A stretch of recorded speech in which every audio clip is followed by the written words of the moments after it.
દૂધસાગર ડેરીના પૂર્વ ચેરમેન વિપુલ ચૌધરીની મુશ્કેલીમાં થયો વધારો.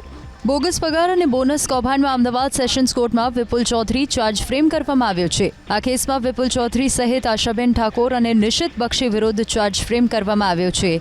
દૂધસાગર ડેરીમાં 14 કરોડના બોનસ મામલે કેસ દાખલ કરવામાં આવ્યો હતો, જેમાં 2300થી વધુ સાક્ષીઓને તપાસવામાં આવ્યા હતા. સાથે જ 25,000થી વધુ દસ્તાવેજી પુરાવા કોર્ટ સમક્ષ રજૂ કરવામાં આવ્યા હતા.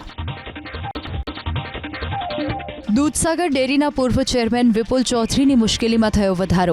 બોગસ પગાર અને બોનસ કૌભાંડમાં અમદાવાદ સેશન્સ કોર્ટમાં વિપુલ ચૌધરી ચાર્જ ફ્રેમ કરવામાં આવ્યો છે. આ કેસમાં વિપુલ ચૌધરી સહિત આશાબેન ઠાકોર અને નિશિત બક્ષી વિરુદ્ધ ચાર્જ ફ્રેમ કરવામાં આવ્યો છે.